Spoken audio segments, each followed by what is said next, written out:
Music is incredibly powerful, right? The first time I ever remember getting chills up my spine was when I was listening to music. I don't think I was in high school yet. I was probably in like seventh or eighth grade, and I was listening to Metallica. That was my shit. That was like the first band I was like all in on.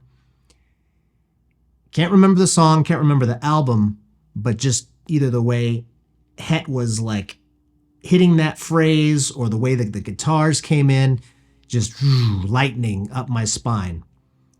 And later on, when I learned to play guitar and I was jamming with friends, had a band in college, and we were jamming, again, sometimes when everybody just starts hitting their notes and we're all just hitting the groove just right, lightning up my spine. And a lot of people agree. That's why music is so popular. That's why musicians are worshipped, depending on how popular they get, is that music just hits you different. It's just something that speaks to your soul in a way not many other forms of artwork can. And just like anything else, something can be powerful and used for good, or it can be something powerful and used for ill. Now, I've listened to plenty of rap music and heavy metal and all of that stuff, and some of it can be pretty dark. Some of it can be pretty negative shit. Like emo, for example. Love me some emo. I was never a scene kid. I wasn't big into it. I didn't have the tight pants. I didn't have the, hair down on one side or anything like that. Didn't paint my nails or anything, but, I liked a lot of it. Dashboard Confessional. Come on, man. Fantastic songwriting, fantastic musically. But if you're listening to that shit all the time, and I was listening to a lot of sad acoustic music, a lot of sad folk music and stuff like that, man, it fucking kills your mood, man. Like it literally just makes you feel this weird, depressed, kind of melancholy type of way. There isn't anything wrong with feeling angry or feeling aggressive or, feeling sad. But if that's the type of genre of music that you listen to all the time, it's going to keep you there and it's going to make things more difficult for you. I have another friend that listened to this band called Bayside.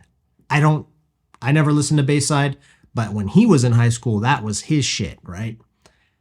But that time in his life was extremely, extremely negative. He was drinking, an alcoholic, self-harming, and all this stuff. And he says, I cannot listen to Bayside anymore. That was my favorite band of all time. I think he even got the tattoo, everything. But he's like, I cannot listen to Bayside. Like, nope. If someone starts playing it, I gotta walk away or tell them to turn it off because it's so powerful. It takes him back to that time in his life. And because music meant a lot to him too, it just instantly takes him back to those feelings, the way that he felt, the way that he was thinking in that mentality. And that's not good. Now, I'm not suggesting that you only listen to super poppy, upbeat, positive music all the time. Sometimes that stuff can be cringe. And sometimes you need to be a little bit sad to kind of lean into your sadness and kind of examine it and look at it. But really, if you're spending all your time, if you are obsessed with sad music or music that's promoting drinking and drugs and violence, you're going to have a bad time. And you're just going to keep putting yourself into this dark place. And if you're trying to improve your life, you don't want that. That's completely counterproductive.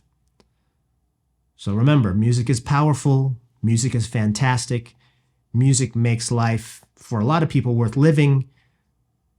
But choose wisely. What are you listening to? What type of energy are you putting into your ears, into your mind, into your soul?